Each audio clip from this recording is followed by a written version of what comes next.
Malaysia can expect half of its banking assets to be Islamic by 2030 as the industry's growth outpaces conventional banking, according to a lenders association.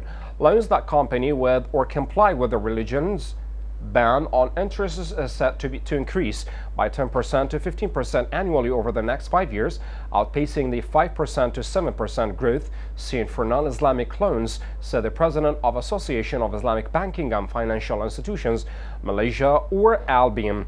The name of the game in Islamic finance is differentiation, he said in an interview in Kuala Lumpur. Consumers are becoming more familiar with Shariah-compliant products, he added. Moreover, the industry's focus on values-based financing, which calls for protecting people and the planet, will help spur demand amid growing interests in ethical investing, he said. Malaysia, which pioneered Islamic finance in 1980s, set a target for Islamic banking assets to reach 40% of the total industry by 2020.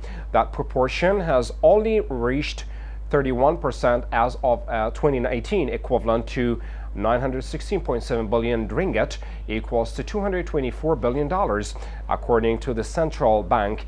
As Sadiki, who is also chief executive officer at our HB Islamic Bank, BHT, said he is confident of his 50% forecast for 2030, even if Malaysia falls short of its 2020 goal.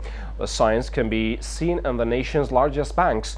He said with Malaysia banking, BHT's Islamic loans accounting for 61% of the total, and RHB Bank, BHD's ratio rising to 38% from 26% in 2017. Islamic banks are already on par with the conventional Malaysia. He said what you see in conventional, you can see in Islamic.